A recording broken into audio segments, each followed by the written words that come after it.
Quando você pensa em gangster, provavelmente vem na cabeça correntes enormes, ouro nos dentes, malotes de dinheiro e aquela estética que vemos nos clipes de trap e hip hop dos anos 2000. Nos últimos tempos, essa cultura se expandiu por aqui e ficou cada vez mais forte. Tem uma galera que começou a se vestir e agir como se estivesse interpretando um personagem de filme. E algumas dessas pessoas são as últimas pessoas que provavelmente vai vir na sua cabeça quando a gente falar sobre gangster brasileiros. Vamos começar a nossa lista pelo gangster do Arrocha, J Skinny. Ele é o cara que mistura estética de rua e ostentação com aquela imagem de chefão em um dos gêneros de músicas mais populares do Brasil todo. J Skinny abraçou essa identidade por ser um artista que passou pelo trap e rap antes de começar a ganhar espaço com o Arrocha. O próprio nome virou parte da apresentação dele e da forma como ele fez a sua imagem. E aí que começa a parte muito interessante, porque geralmente quando você pensa em gangster, provavelmente vem uma outra imagem na sua cabeça. Mas o J Skinny pegou toda essa estética de gangster e colocou no Arrocha, um gênero completamente ligado à música popular brasileira, relacionamentos e sofrência. A resenha do Arrocha é um projeto do cantor que ajudou a colocar essa onda ainda mais em alta. Ele ganhou força fazendo uma mistura de Arrocha com uma pegada urbana e ostentação, ficando cada vez mais reconhecível pela galera. E aí você começa a perceber que não é simplesmente um cantor usando correntes ou falando de dinheiro. Ele criou um verdadeiro personagem.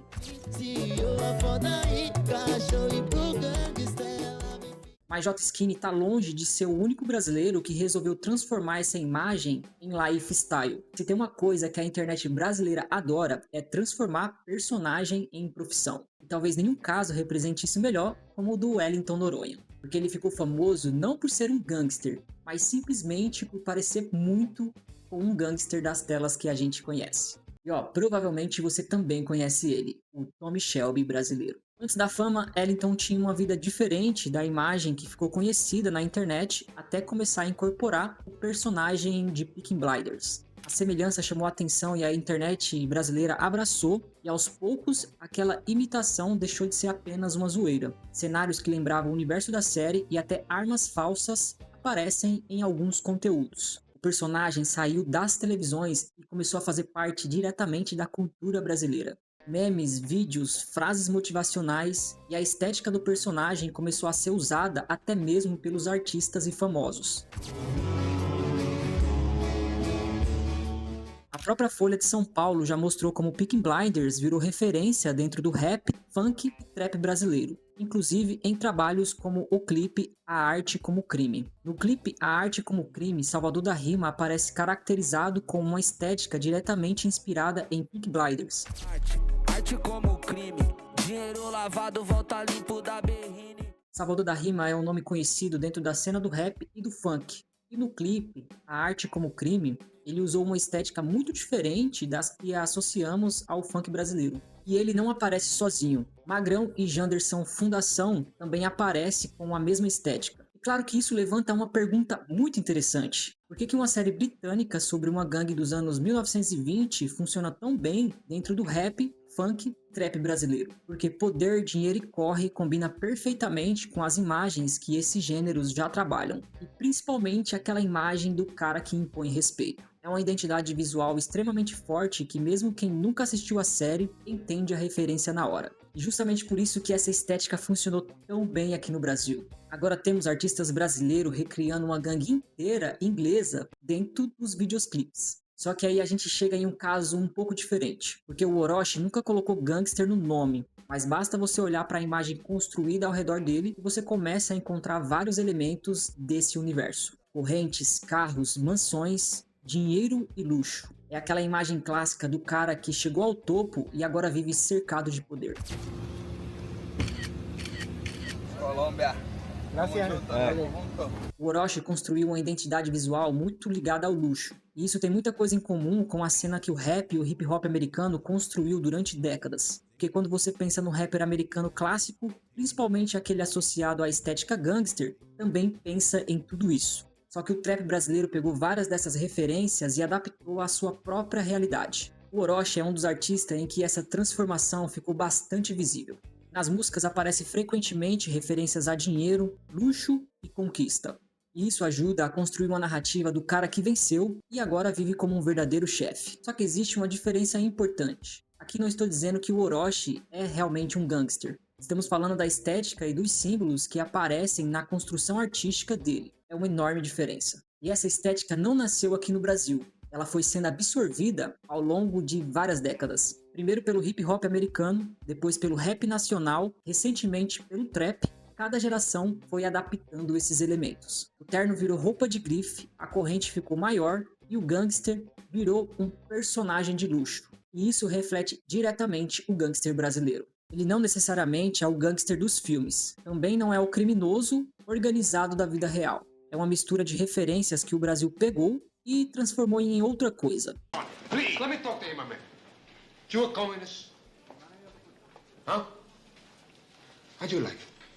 Quando você percebe isso, começa a ver essa estética em vários lugares. O Uruan é um dos melhores exemplos dessa transformação. Você olha para o visual dele e encontra vários elementos que a gente já associou ao imaginário gangster, só que um pouco mais atualizado. A ideia de sair de uma realidade difícil e chegar a lugares onde você pode comprar tudo, ostentar e viver como alguém poderoso é uma narrativa muito presente no trap. Uruan participou da música Gangstar, ao lado de Salvador da Rima, Real Fubá e Chefim, e a própria palavra aparece na linguagem artística dessa geração. Só que repare que não é aquele gangster clássico dos filmes antigos, é o gangster do trap. O gangster clássico usava terno, gravata, charuto e uma mesa cheio de homens da máfia. O gangster do trap usa grife, mansões e clipes caros. Mais uma vez, vale lembrar aqui que existe uma influência enorme da cultura americana. Personagens como mafiosos dos cinemas e figura do rap americano ajudaram a construir essa cena. O Brasil misturou funk com rap trap e ostentação, criando uma versão própria. Mas mostrando que o Brasil não tem limites, podemos ver que o gangster brasileiro também pode trabalhar como chefe de cozinha. Quando você olha para Henrique Fogaça, dá para entender imediatamente por que essa comparação aparece. Henrique Fogaça ficou conhecido nacionalmente como um dos jurados do MasterChef, com uma imagem bem diferente daquela tradicional de chefe de cozinha. Na verdade, é muito ao contrário. O Fogaça tem tatuagens e uma aparência muito ligado à cultura urbana. Isso cria um contraste enorme porque você olha para ele e encontra vários elementos que lembram aquele personagem de filme que não fala muito, que provavelmente sabe de alguma coisa que você não sabe. É literalmente o oposto do estereótipo visual de um chefe de cozinha que a gente conhece. Foi justamente no MasterChef que esse visual ficou ainda mais marcante. Enquanto os participantes estão ali preocupados com o ponto da carne e a apresentação do prato, tem um cara tatuado,